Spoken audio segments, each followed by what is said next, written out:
je sais pas Recording stopped. je sais pas si vous avez comme moi, il y a un petit bruit de fond, il doit y avoir un micro qui fait un petit peu de parasite. Je ne sais pas si vous l'entendez, moi je l'entends. Je ne sais pas si ça vient de ma configuration. Moi aussi, je l'entends même quand je coupe le micro. Oui, il faut que tout le monde coupe son micro. Je vais couper les micros. Ah, il semble que le mien soit brillant. Ah, mieux.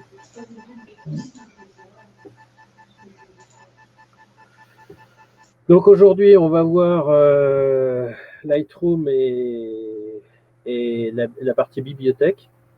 Donc c'est tout ce qui concerne la gestion des photos. Alors à quoi ça ressemble si je peux passer, voilà. Donc on va voir où est l'onglet bibliothèque, le tri des images, les métadonnées, l'ajout des mots-clés, la reconnaissance des visages et la géolocalisation des images. On verra que toutes ces fonctionnalités peuvent être activées par défaut ou pas, et quelles sont les conséquences. Donc l'onglet bibliothèque est en haut à droite, et on va regarder quel est l'onglet actif par défaut pour faire le ménage. Mais alors comme j'ai une deuxième machine, je vais basculer dessus. Voilà, comme ça vous verrez en même temps, et je vais partager mon écran de cette machine-là. Hop. Et comme ça, vous voyez directement sur Lightroom comment faire. Donc, comme ça, j'ai un petit contrôle. Voilà. Donc, en haut à droite, vous avez bibliothèque, développement, carte, livre, diaporama, impression web et puis la synchronisation cloud. Je ne sais pas si vous le savez, mais il y a un petit truc. Si vous voulez voir que la bibliothèque, vous pouvez enlever tous les autres onglets en vous disant je ne me sers que de la bibliothèque et je fais tout disparaître. Donc ça, c'est une petite astuce si vous voulez avoir un petit peu plus de place pour votre espace de travail.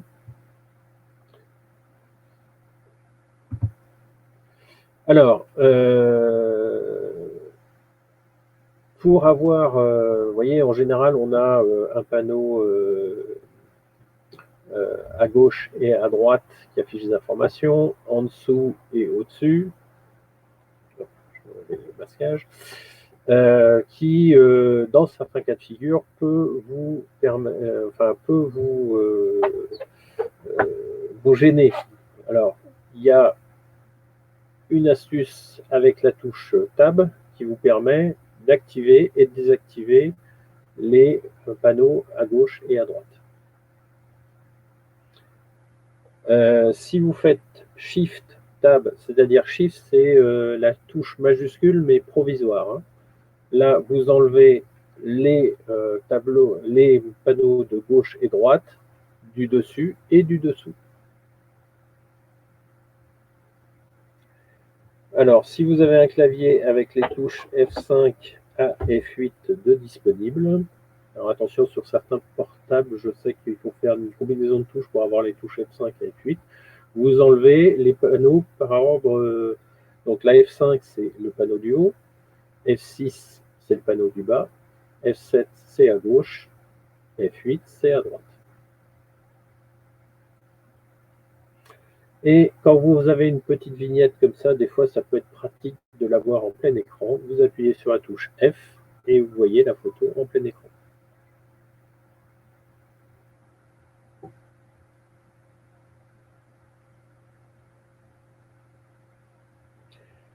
La touche L vous permet de diminuer l'intensité de l'écran. Vous voyez, là, du coup, je vois plus ressortir mes photos et je vois beaucoup moins l'interface de Lightroom. Et là, j'ai appuyé une deuxième fois et là, j'ai carrément fait disparaître l'interface. Je ne vois plus que mes vidéos. Donc, ça dépend de l'environnement, comment vous travaillez. Je vous avoue que j'ai découvert ça en préparant la formation. Je n'ai jamais utilisé. Je ne vois pas vraiment l'utilité de cette touche. Si vous voulez savoir, si vous voulez avoir des informations sur votre photo, vous appuyez sur la touche I, qui veut bien. Ah, non, je ne veux pas. Bon, autrement, ah oui, donc ça doit être quand vous êtes en plein écran.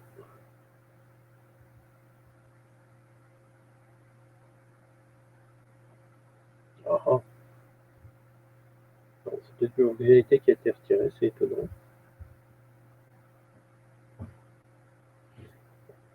Vous vous souvenez que la dernière fois, je vous ai dit que bon, chez Monsieur Adobe, ils avaient développé la possibilité d'utiliser un deuxième écran. Je ne trouve pas super pratique, mais sachez que c'est la touche F11 pour l'activer. Donc là, comme j'ai qu'un seul écran, je ne pourrais pas vous montrer ce que ça donne.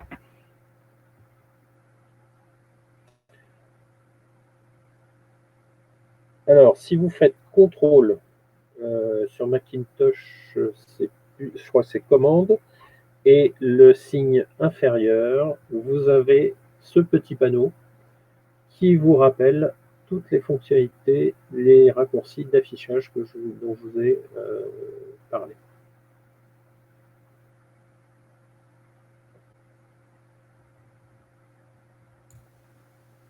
Pardon Stéphane, j'ai pas entendu comment tu l'affichais, le panneau. Ou j'ai pas C'est vu. CTRL Contrôle. Et inférieur sur PC Contrôle. et sur un Macintosh, Contrôle. c'est COM. Et le symbole inférieur. Inférieur, d'accord. Merci.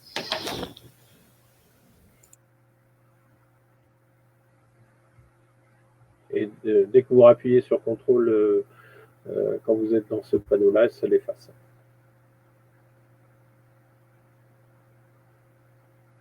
Bon, si vous voulez l'imprimer, ce fichier des raccourcis du bibliothèque, vous pouvez faire une copie d'écran ou vous pouvez le trouver dans pas mal de revues ou de sites internet, c'est souvent indiqué. Bon, c'est pratique, il y a quelques petites astuces de raccourcis clavier qui vous permettent de gagner du temps et qui pourraient vous aider. Donc la bibliothèque, elle est constituée de plusieurs éléments. Les principales fonctions se trouvent à droite. Donc ici, vous avez un... Alors, on va prendre un truc différent pour avoir un petit peu plus de couleur. Donc ici, vous avez des informations sur la photo. Donc des informations minimum, l'histogramme, la vitesse, la distance focale, l'ouverture et la vitesse. Non, mais ça va pas. C'est la sensibilité qu'on a en premier et la vitesse à la fin, quand même. Donc ça, c'est la première partie je dirais, des informations que vous pouvez avoir. À chaque fois dans Lightroom, quand vous avez un petit triangle comme ça, quand il est positionné vers le bas, c'est qu'il est ouvert et qui vous permet de voir les informations. Et quand il est positionné vers la gauche, c'est qu'il est fermé. Donc là, j'ai un bouton qui s'appelle développement rapide. Personnellement, je ne l'utilise jamais. Tous les développements, je les fais dans l'onglet développement, donc on en parlera parce que vraiment là, c'est très très succinct.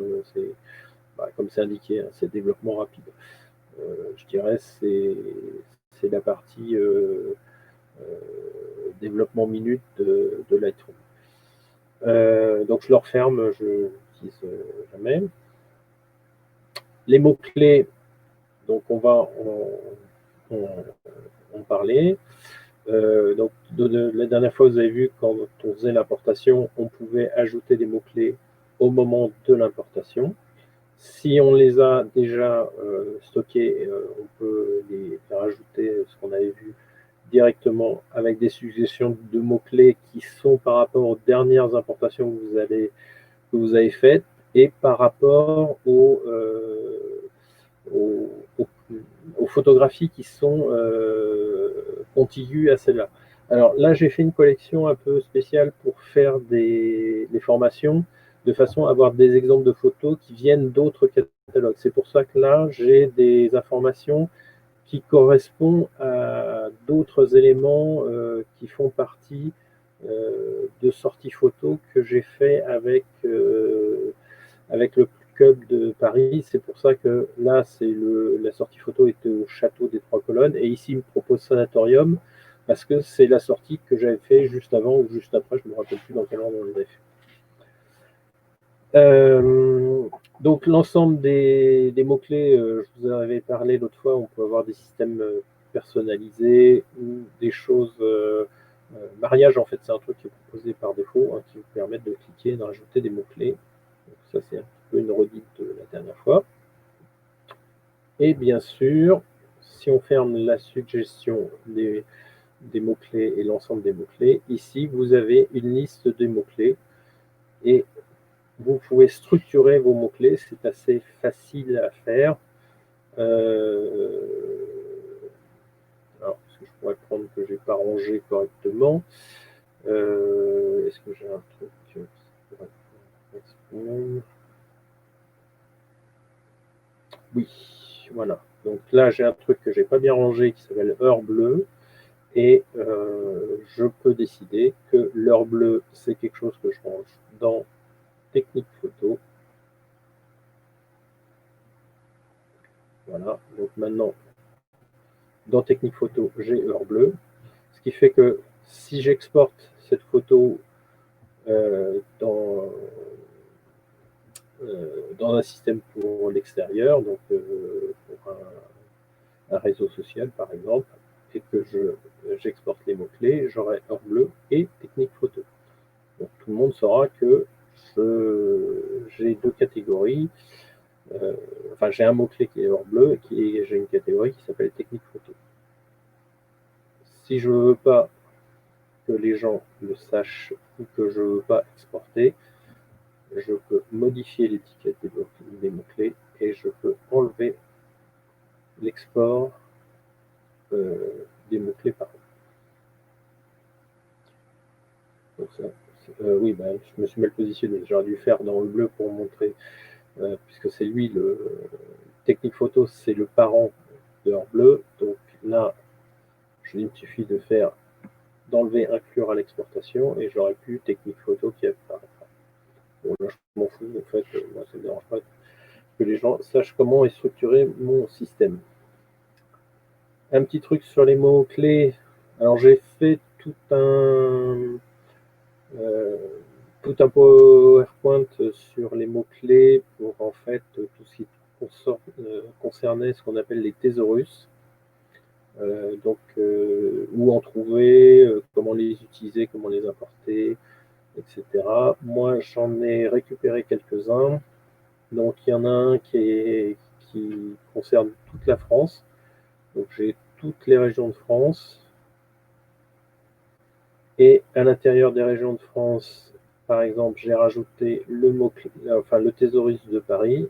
Et à l'intérieur de Paris, j'ai les cours d'eau, les divertissements, les espaces verts, les monuments, les musées, les quartiers, les rues. Et les rues, il y en a un paquet, vous voyez. Hein, elles sont divisées en avenues, en boulevards, en carrefours. Donc si je prends boulevard, voilà. Ce qui fait que maintenant, quand je fais une photo, eh ben, j'ai plus qu'à cliquer le bon mot-clé et ça me le classe tout de suite. Voilà. Il en existe des tas d'autres. Il y en a un que j'ai récupéré il n'y a pas longtemps qui concerne la photographie culinaire, puisque enfin, c'est un thésaurus sur la cuisine. Donc il y a pas mal de mots-clés. Ça me permet de découvrir des techniques au passage. Voilà. Ça, c'est pour la liste des mots-clés.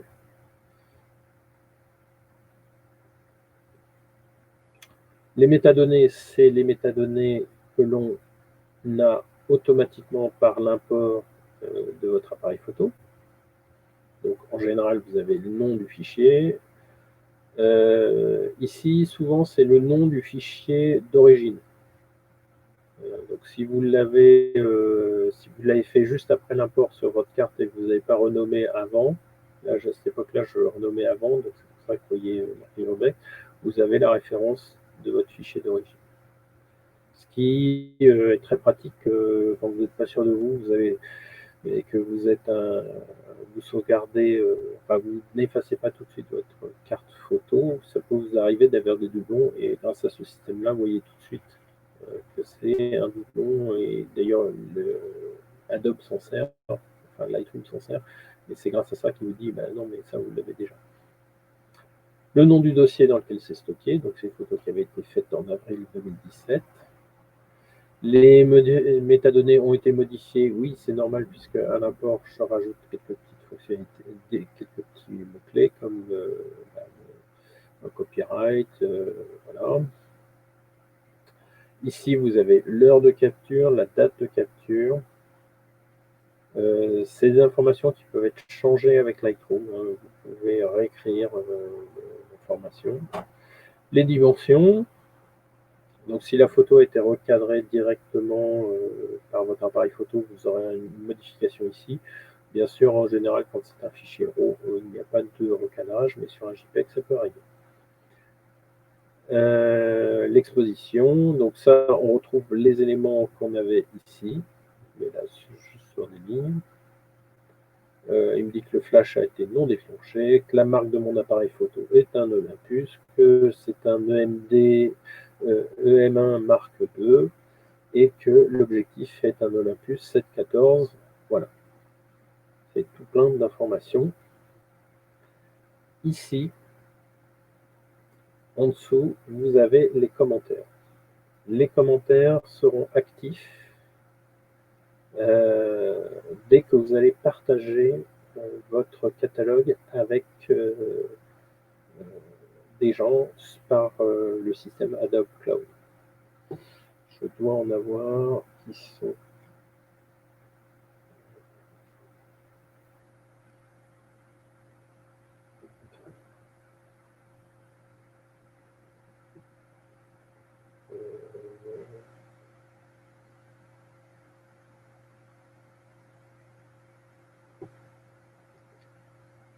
Donc ça, c'était une séance que j'avais faite. Voilà.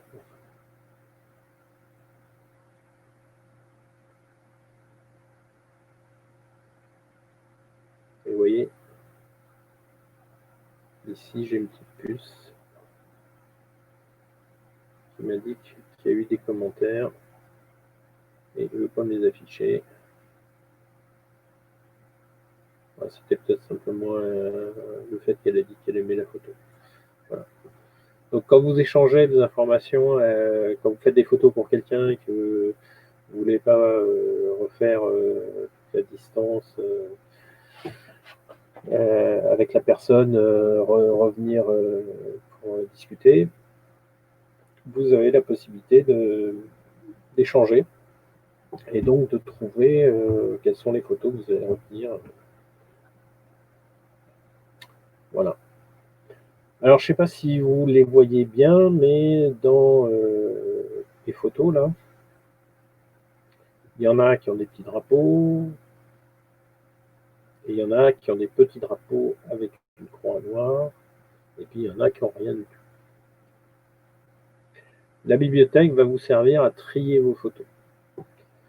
Alors, pour les personnes qui ont déjà suivi des stages avec Objectif Image Nationale, vous avez quelques formateurs qui vous expliquent qu'après une séance photo, alors eux, ils parlent de papier, mais ça revient exactement la même chose avec Lightroom. Quand ils font leur formation avec des photos imprimées, ils vous disent, bah, vous faites 3 tas. Les photos que vous êtes sûr de voir, les photos que peut-être, et les photos que bah, finalement, non, vous ne les gardez pas. Et bien, le système des 3 tas, on va avoir exactement la même chose. Les photos que je marque, que j'estime qui sont intéressantes et que je vais utiliser.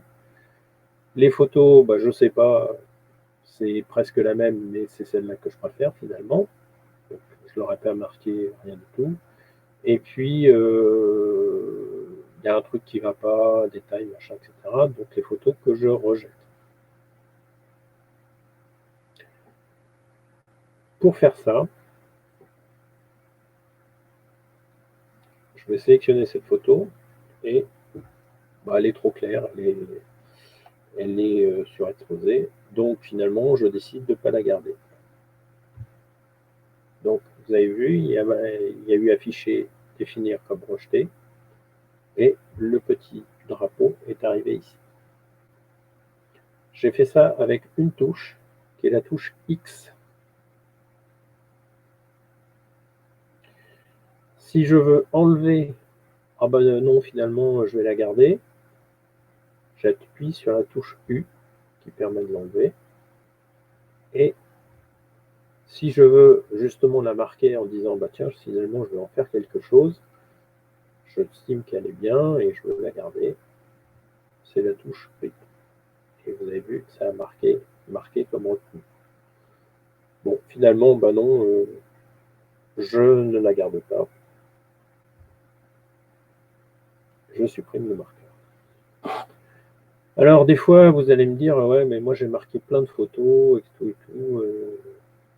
Eh bien, vous avez la possibilité d'afficher dans une collection ou dans un dossier toutes les photos qui ont été marquées. Donc ici, il affiche filtre. Vous avez le symbole du drapeau pour dire que vous avez sélectionné toutes les photos marquées. Ici, ce serait le même filtre, mais avec que les photos non marquées. Et ici, que les photos rejetées. Donc, par exemple, si vous, après une balade, vous avez marqué, disons, quelques photos que vous ne voulez pas garder, vous lui dites, bah, tiens, je vais garder, je vais lui demander de m'afficher les photos rejetées. Vous les sélectionnez, vous appuyez sur la touche suppression. Là, ça ne marche pas parce que c'est une collection dynamique, donc je n'ai pas le droit de supprimer dans une collection dynamique les photos. Mais autrement, le fait d'appuyer sur la touche suppresse si vous êtes dans un répertoire, ça les supprime. Après, vous posez une question, est-ce que vous voulez les supprimer de Lightroom ou est-ce que vous voulez les supprimer du disque dur? La réponse, c'est moi je vous conseille de les supprimer de Lightroom et du disque dur parce que autrement on va avoir tendance à conserver beaucoup de photos. Déjà, moi j'en ai beaucoup. Mais je dirais celles que vous jetez, que vous estimez qui sont mauvaises, autant les supprimer. Après, si vous voulez vous donner un petit délai, vous pouvez les supprimer quelques jours après avoir fait votre premier tri. Alors, autrefois, quand on faisait de l'argentique, on attendait une semaine avant de recevoir ces photos. Donc on peut se donner ce même délai. Et puis, dans les photos que j'ai sélectionnées, des fois j'en ai qui sont à peu près identiques et je vais les classer. Vous voyez, par exemple, j'avais fait des photos de Mire. Hop. Donc là, il y a un petit bouton qui me permet d'afficher que les 4 photos que j'ai sélectionnées.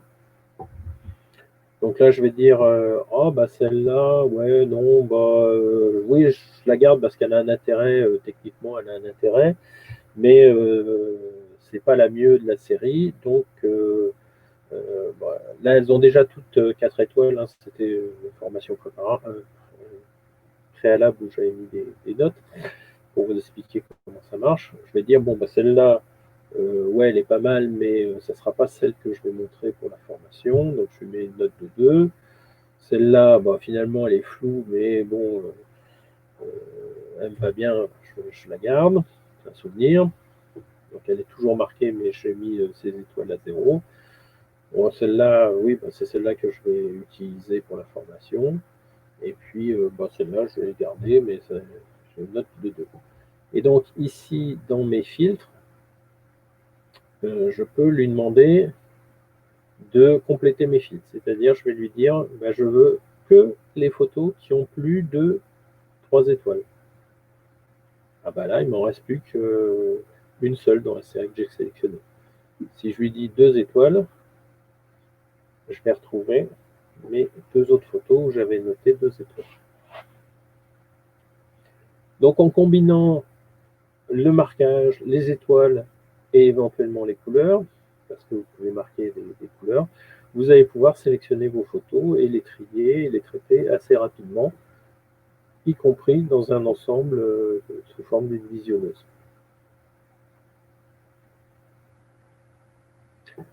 Donc, par exemple, si je veux rajouter un code couleur en disant, bah, tiens, ces 5 photos qui sont là-haut, elles ont été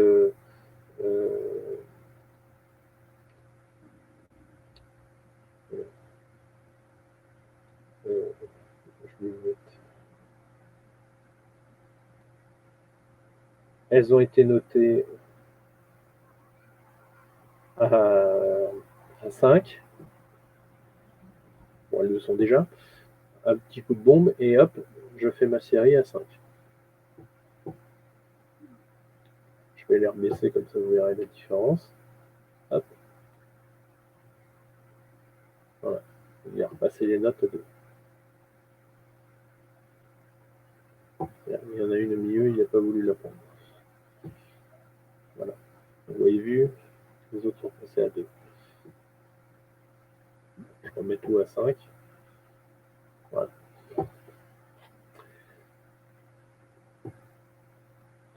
Alors, comment on note c'est facile.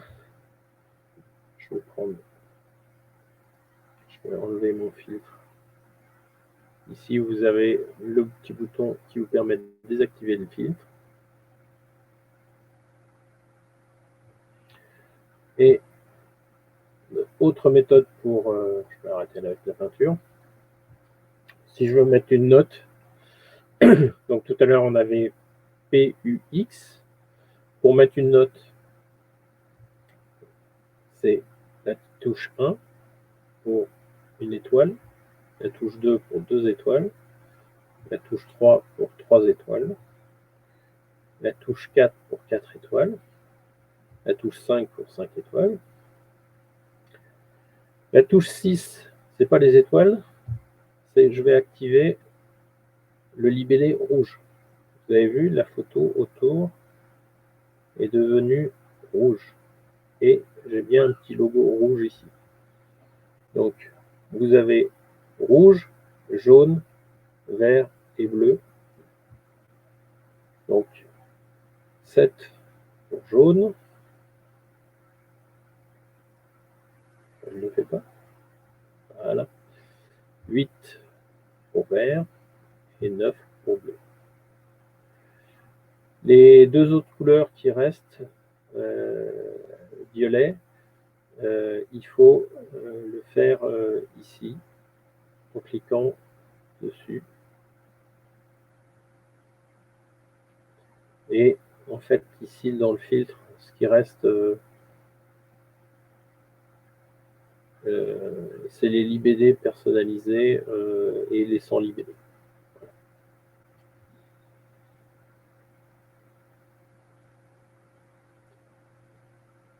Je lui remets pas de libellé, de couleur, et je lui remets sa note à 0.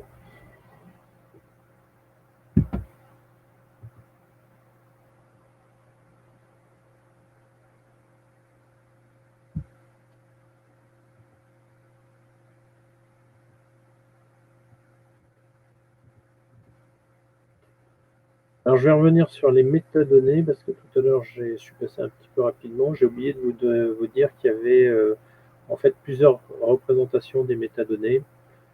Vous avez la description rapide, ce qui correspond au DNG. Bon là comme c'est pas des photos DNG, je vous rappelle que le DNG c'est le format RAW spécifique de Adobe. Vous avez juste les métadonnées d'emplacement. Donc si vous avez un système qui fait du GPS et que vous avez activé la recherche d'adresse il va vous faire la trouvaille tout seul. Les exifs et l'IPTC. Bon, sachant qu'en Europe, l'IPTC n'est jamais utilisé. Les grandes légendes, c'est-à-dire quand vous avez un grand texte que vous pouvez ajouter à votre photo, ça peut être intéressant. Surtout si vous voulez récupérer ces textes pour faire une impression ou un livre. Projection tridimensionnelle, je ne sais pas trop comment ça marche. Et il y a aussi des métadonnées pour les vidéos. Comme j'en fais très rarement, je n'ai jamais utilisé. Je ne sais pas trop si ça a une utilité. Et moi, je trouve que la version par défaut va bien. Donc, tout à l'heure, je vous avais montré, vous voyez, ici, j'ai bien renommé le fichier, et là, j'ai bien le nom du fichier d'origine. Donc ça dépendra en fait de votre appareil photo.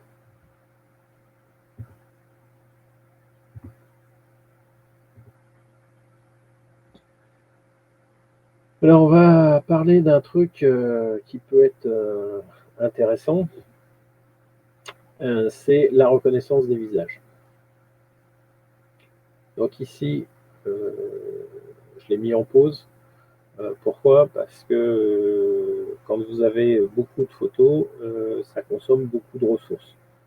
Donc, moi, je préfère lancer la détection de visage et la recherche d'adresse parce que c'est la même punition. Quand je laisse mon PC tourner et que éventuellement je fais autre chose, par exemple un traitement de texte ou donc une ressource qui va peu consommer, mais qui va me permettre de laisser en tâche de fond mon ordinateur et qui va faire le travail de la recherche des visages. Alors comment ça marche la recherche des visages? Je ne sais pas si j'en ai dans cette formation. Non, bah, je vais aller dans un dossier.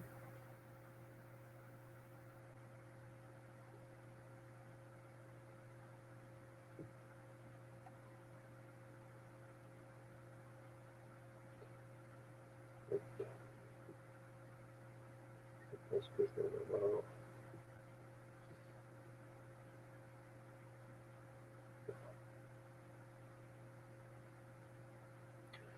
Donc ici, je suis toujours dans la bibliothèque, mais j'ai cliqué sur le dernier bouton. Et le dernier bouton, c'est un petit visage, et donc c'est les personnes. Donc bien sûr, il a fait le travail de recherche de visage avant. Et si je prends Eddy, par exemple, si je clique ici sur son nom qui apparaît, donc je l'ai sélectionné ici, je vais voir toutes les photos qui contiennent la même personne.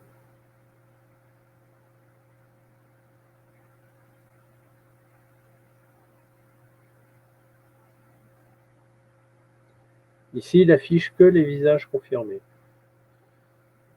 S'il avait des visages en cours de traitement, c'est-à-dire des visages, il pense que c'est la même personne, mais il n'a pas eu une confirmation, il va vous les proposer en dessous, et vous avez juste, vous, à dire « Ok, c'est bon, c'est bien cette personne-là qui correspond ». Parce que des fois, le module de reconnaissance de visage, il est très bizarre. Des fois, il me reconnaît des motifs sur les murs comme étant des visages. Je me demande où il a trouvé les yeux, mais bon. En fait, le principe de l'algorithme fait la distance entre les deux yeux, l'arrêt du nez, la bouche, des choses comme ça, et ils font des calculs pour trouver qu'il y a une similitude entre une personne sur une photo et une autre personne sur une photo. Et plus vous le nourrissez, et plus il va retrouver les personnes de façon automatique. C'est consommateur de ressources, mais si vous avez une bonne machine et que vous laissez ça en tâche de fond, vous pouvez très bien vous en servir. Donc, automatiquement, le mot-clé qui est fabriqué ici va se retrouver dans vos mots-clés ici. Voilà. Donc, moi, je l'ai dans un dossier qui s'appelle personne. À l'intérieur, j'ai métier et personnage. Donc, Eddy fait de la photo aussi. Et ici, j'ai un mot-clé, Eddy Lamati. Et si je regarde la structure de ce mot-clé, je l'inclus à l'exportation, exporter les mots-clés des parents, exporter les synonymes. Mais ici, vous avez une particularité. C'est que c'est un mot-clé personne. Ce petit référencement a deux impacts. Le premier, c'est que ici, vous avez un onglet où vous pouvez dire « Je ne veux que les personnes ». Moi, je l'ai trié dans un dossier, donc c'est plus facile. Ça, c'est une facilité pour retrouver les noms des personnes. Et quand vous allez exporter les photos, vous pouvez lui dire de ne pas exporter le nom des personnes. Parce que dans certains cas de figure, ça peut être mieux de ne pas exporter le nom des personnes. Si vous mettez le vrai nom de quelqu'un sur Facebook, ça peut poser des problèmes. Donc là, par exemple, moi, c'est souvent des photos d'artistes. Donc vous doutez bien que Mickey Mouse ou Daisy de Paris, c'est pas leur vrai nom. Donc là, je peux l'exporter, mais si j'avais le vrai nom, ça serait génial de les exporter.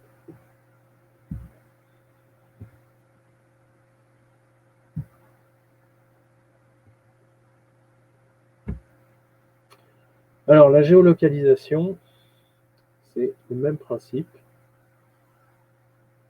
Ici, vous avez un système de recherche d'adresse qui va se baser sur les coordonnées. Alors là, je vais reprendre mes photos de l'information. Je vais faire afficher des cartes. Oui, je sais. Donc, dans le dossier de cette formation, j'ai 8 photos qui sont géolocalisées.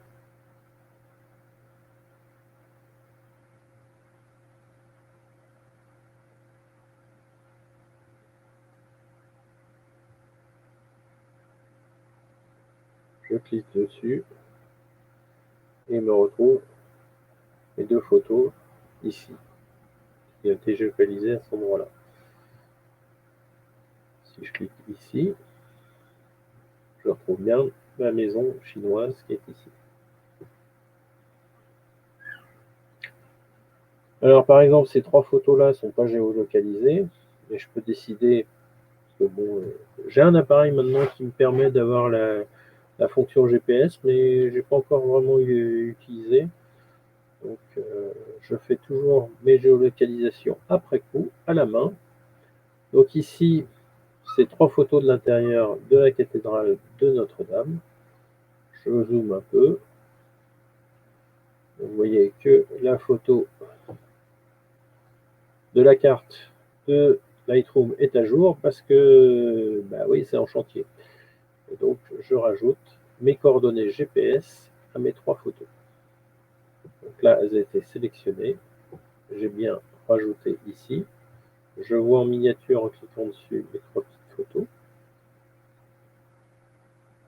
Donc, comme j'étais à peu près au milieu, bah, on va dire que c'est à peu près correct. Hein, peut-être pas exagérer non plus, on a besoin d'un truc au millimètre près. Ici, j'ai les coordonnées GPS qui s'affichent. Je peux éventuellement les changer à la main, mais comme je ne suis pas un expert sur les minutes et secondes pour déplacer, je préfère pas. Et donc là, il m'indique que l'état de mes métadonnées a été modifié. Ben oui, c'est normal puisque je viens de faire le changement. Je pourrais le synchroniser tout de suite maintenant en appuyant sur le bouton synchroniser les métadonnées. Il m'affiche l'info et il rajoute les coordonnées du GPS. Voilà. Bon, c'est gadget, Mais quand vous faites un voyage, ça peut être pratique quand même de savoir où vous avez fait la photo. Si vous n'avez pas d'appareil photo qui ont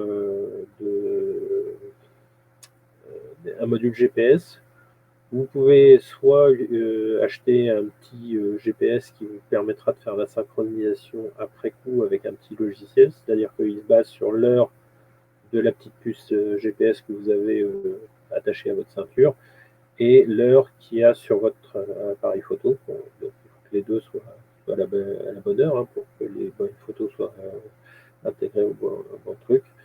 Et puis, à une époque, il y avait des logiciels sur smartphone gratuits.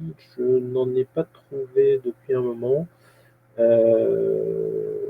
contre, j'en ai trouvé des payants. Donc, tant qu'à faire, utiliser plutôt la petite puce, parce que l'avantage de la petite puce, c'est que ça consomme très peu d'énergie. Donc, vous la rechargez le soir et vous en avez pour toute la journée. Alors que la fonction GPS sur un smartphone, ça peut vous bouffer toute la batterie de votre smartphone s'il est un peu ancien et que vous avez une batterie un peu faible.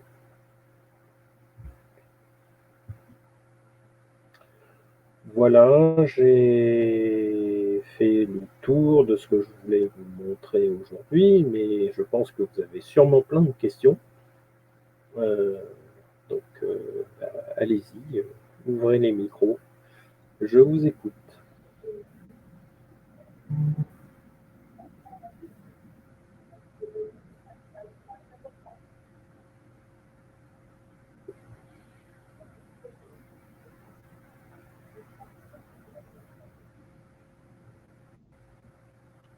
Non, pas de questions? Oula, vous m'inquiétez.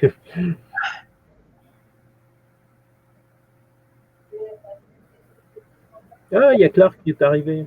Bonjour Clark. Bonjour à tous, excusez-moi pour le retard. Bonjour Clark. Bonjour Salut. Clark. Salut. Alors, est-ce que vous avez des questions? Ouais, je peux reprendre la partie détection de visage. Oui. J'ai pas tout compris. Tu commences. Il faut faire une tâche de fond qui va prendre beaucoup de temps au départ pour que Oui, en toutes fait, les photos soient reconnues. Enfin, reconnaissent un visage. ouais, en fait, le processus de détection des visages, là, je l'ai lancé. Alors, comme je vous avais dit, j'avais un problème d'ordinateur, donc j'étais en stand-by depuis un moment. Donc là, c'est revenu à peu près à la normale, en espérant que le petit bug ne va pas me poser de problème. Vous voyez que j'ai quand même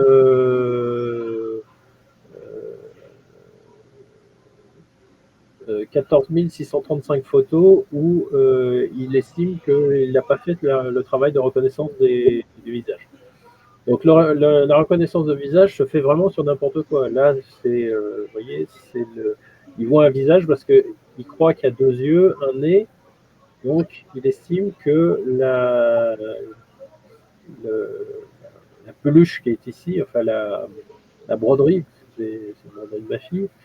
Donc, on va regarder la photo. Vous voyez, là, il me dit, bah, j'ai une personne anonyme. Et dans la base de données qu'il a constituée, il estime que ça ressemble à une personne qui s'appelle Gwenaël Gaïa. Bon, si je lui montre, elle va pas être heureuse. Mais lui, il estime que c'est ce traitement qu'il a fait. Donc c'est le traitement qu'il fait en tâche de fond. Et ça prend du temps, et surtout si vous avez une machine qui est un petit peu ancienne et pas trop véloce, je vous conseille de désactiver la fonction quand vous voulez travailler sur Lightroom, comme ça vous êtes tranquille. Ça vous prend pas le temps. Donc là, par exemple, si je veux lui dire que bah non, c'est pas quelqu'un, donc j'appuie sur le petit panneau interdit là, et ça c'est pour me mettre un nom directement. Et là, j'ai rejeté. Et là, il me met un point d'interrogation parce que pour lui, c'est toujours un visage. Donc, il me demande de mettre un nom. Et si je mets un nom, à chaque fois qu'il va retrouver ce type de visage, il affectera ce nom-là. Donc, si je veux pas, je repasse dans le module. Là, je fais le X. Et là, il le retire de sa base de données. D'accord. Et c'est-à-dire qu'aussi, à un moment donné, tu as défini un nom de personne par rapport à une photo donnée. Voilà. Ou des photos données. Bah, là, par exemple, il a retrouvé ce visage-là, il me propose un nom. C'est pas cette personne-là. Elle s'appelle Sunita. Et donc maintenant, je référence Sunita dans la base de données. Donc je l'ai rajouté. Donc là, elle passe, vous voyez, des personnes anonymes aux personnes nommées. Et dans les mots-clés, ici, je vais voir apparaître. Vous voyez, Sunita est apparue ici. Elle a été rajoutée automatiquement dans la liste des mots-clés. Et donc le logiciel après, si tu as une nouvelle photo de Sunita, mais qui est prise peut-être un peu plus de profil ou avec un éclairage différent, il doit faire le travail de les réassocier les deux photos. Voilà, alors il ne va pas l'associer automatiquement, il va te le proposer. Il va proposer. Et c'est à toi de valider à chaque fois. C'est un petit peu fastidieux. Par contre, l'avantage, c'est que tu es sûr que les gens que tu as identifiés sont bien les bonnes personnes. D'accord, bah, ça confirme ce que j'avais expérimenté à ce moment-là, que c'était un petit peu fastidieux, qu'il fallait ouais, je le reconnais. Confirmer. D'accord. Ah, mais... Donc là, par exemple, tu vois, moi, je fais pas mal de photos de spectacle. Pour moi, il est plus intéressant d'avoir des personnes qui sont nommées et confirmées. Voilà, il a trouvé, sur l'ensemble des photos, il a trouvé tous ces personnages-là. Mais je suis sûr que ce sont bien eux. Donc c'est un petit travail à faire au début, mais par exemple Daisy de Paris qui est la meneuse de revue, mais à chaque fois elle a un maquillage qui est dans le thème de la soirée, donc des fois il a un peu de mal à la reconnaître. Mais une fois que j'ai cliqué, bah, c'est bon et j'ai plus qu'après à ajouter les photos qui correspondent. Merci. Ça va quand même plus vite que de faire les photos une par une. Surtout qu'au bout d'un moment, il va te proposer je dirais des bonnes propositions, mais il propose des bons choix et les bonnes personnes au bon moment. Moi, je voudrais savoir comment on importe en fait une liste de mots-clés, s'il te plaît. Alors, ici dans le plus, c'est pas bon. Ça c'est pour créer. Ouais, liste de mots-clés. Alors, je vais prendre tout déjà. A+, d'accord. Non, ça c'est pour créer un mot-clé en fait. Oui, ça c'est pour créer un mot-clé. Je t'avoue que je ne le fais pas tous les jours. Non, je crois que c'est là.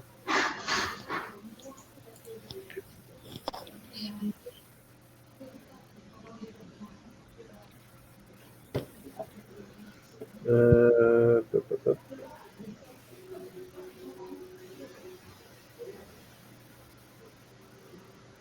Importer.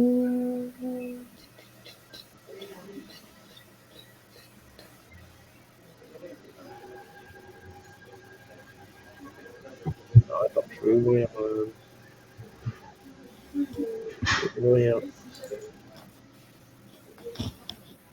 En fait, j'ai une formation sur les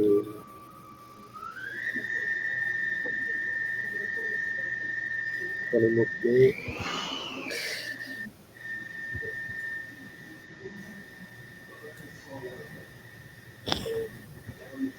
On entend une machine à laver chez quelqu'un. ou je sais pas quoi. Ou un robot. Ah, merci. Ah bah ouais, mais tu sais, on rentre... les visioconférences, ça rentre dans l'intimité des gens.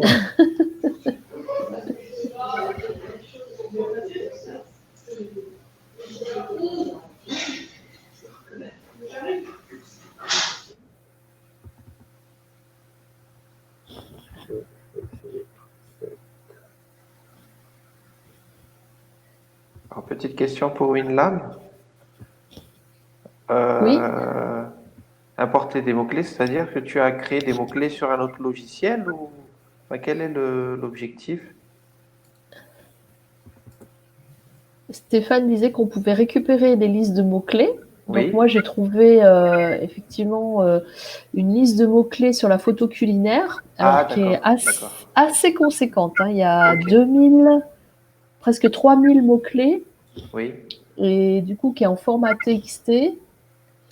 Et du coup, on peut l'importer apparemment D'accord. dans.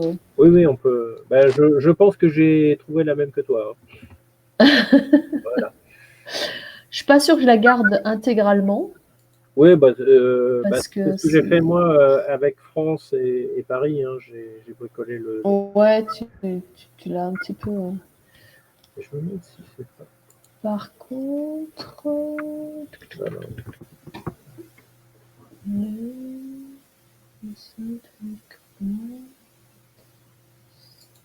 stop. Ah voilà.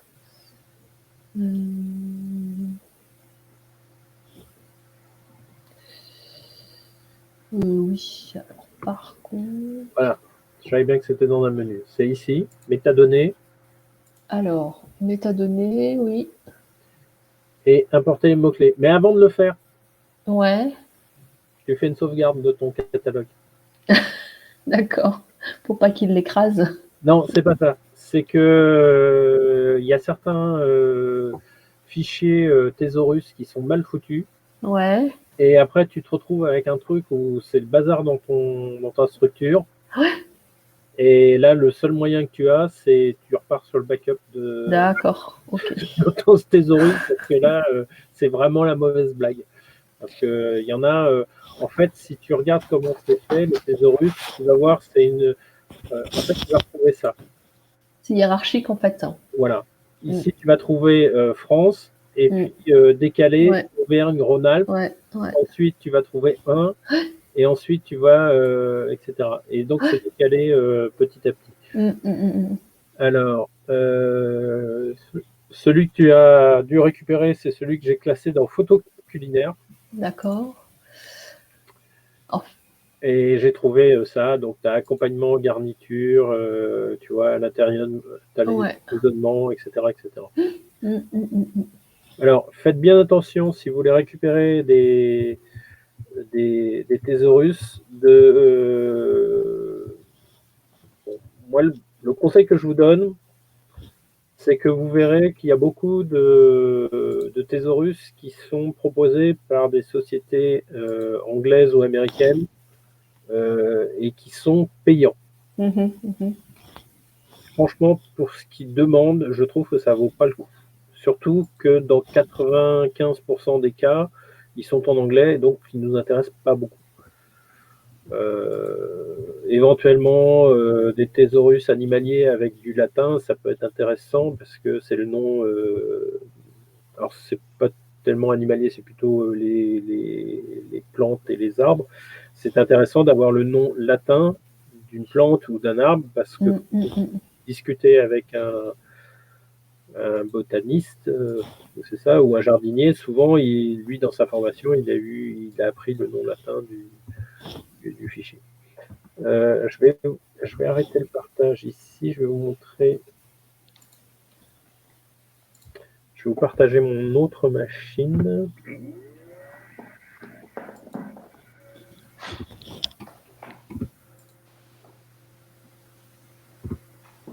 Voilà, je sais pas si, ouais, je vais le passer en plein écran, ça sera mieux quand même. Donc, par exemple, c'est un thésaurus sur les animaux. Donc je l'avais ouvert avec un fichier. En fait, sous Windows, vous avez un outil qui s'appelle Notepad++ qui permet de bien voir les fichiers. Et voilà, donc là, à droite, vous voyez, il y a marqué batracien. Ensuite, entre cochets, il y a marqué amphibien, amphibienne. Ça, en fait, c'est les synonymes. Et en dessous, il y a la première famille de batraciens qui est des Altidae. Et en dessous, il y a le batracien par lui-même qui nous intéresse, on est avoir photographié, qui est le crapaud accoucheur. Donc c'est comme ça qu'on peut récupérer, et il faut que le fichier ait vraiment cette structure-là pour pouvoir se rentrer correctement dans votre thésaurus à vous. Donc là, si vous le prenez brut comme ça, il va apparaître au niveau racine. Donc il ne faut pas hésiter à dire que vous voulez l'importer à l'intérieur de quelque chose. Et moi, les thésaurus, enfin les sites de référence, voilà. Donc il y a un site. Alors je ne sais pas si vous savez ce que c'est qu'un GitHub, mais ce qu'il faut savoir. Enfin, pour les gens qui font du développement logiciel, ils voient aussi ce que c'est, mais pour les autres, je pense que c'est un peu plus abscon. En fait, c'est un site qui référence des informations pour un projet.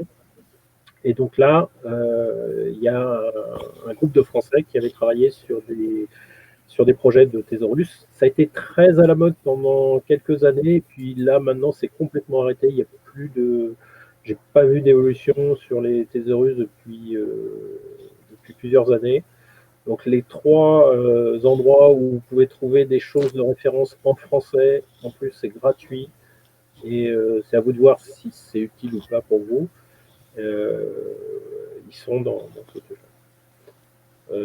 Si vous voulez, je vous mettrai ce PowerPoint en référence aussi après la formation d'aujourd'hui. Comme ça, vous aurez les sites web. Et puis, si vous avez des questions plus précises sur qu'est-ce que c'est qu'un thésaurus, comment on pourra le faire, mais voilà, j'avais expliqué comment ça marchait.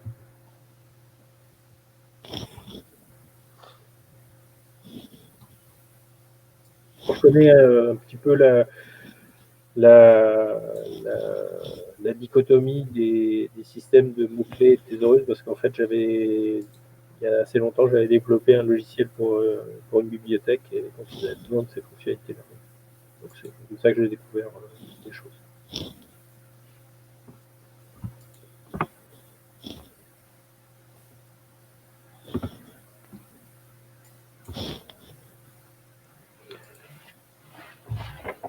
Faut pas en avoir peur, c'est quand même très pratique de pouvoir mettre des mots-clés et d'avoir des mots-clés sur Lightroom.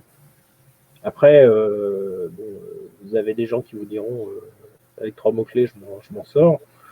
Oui, c'est vrai, ça marche aussi. Mais si vous voulez faire plus de choses, avoir quelque chose de plus raffiné, de plus sophistiqué, bah, vous êtes obligé de rajouter des mots-clés. Donc c'est assez facile de créer et de rajouter des mots-clés. De toute façon, le meilleur moyen, c'est quand vous faites un import, vous faites vos mots-clés. À ce moment-là, c'est pas grave si ils arrivent en vrac dans votre tableau des mots-clés là que vous avez vu sur Lightroom dans la partie droite. Parce que après, vous avez vu tout à l'heure, hein, j'ai déplacé un mot-clé dans une structure. C'est très simple. Il suffit de cliquer, de déplacer.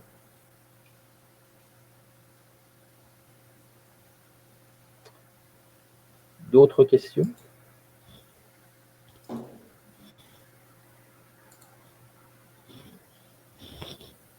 Alors moi, une question pareille que tout à l'heure, mais sur la partie géolocalisation. Si je pars de 0 pour géolocaliser une photo, je mets sur la carte et est-ce que je peux taper le nom d'un quartier, par exemple, d'une ville? Ça me ramènera sur la... Enfin, comment on fait concrètement, parce que j'ai jamais utilisé?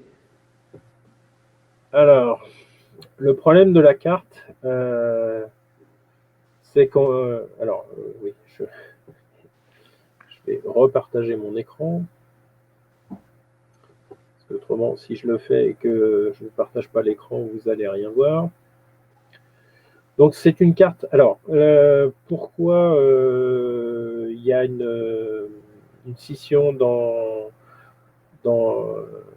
le système Google à partir d'une certaine version, c'est que les gens qui ont l'abonnement gardent le système Google, puisqu'il est devenu payant et il est facturé à Adobe, donc ils nous le refacturent à travers l'abonnement. Donc c'est un système de recherche et de fonctionnement sur comme je dirais exactement comme Google Maps. Google Maps, oui. Voilà. Donc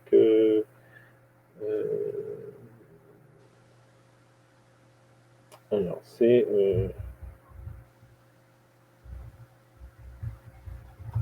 donc l'adresse du club de Paris, c'est Bria-Savarin à Paris.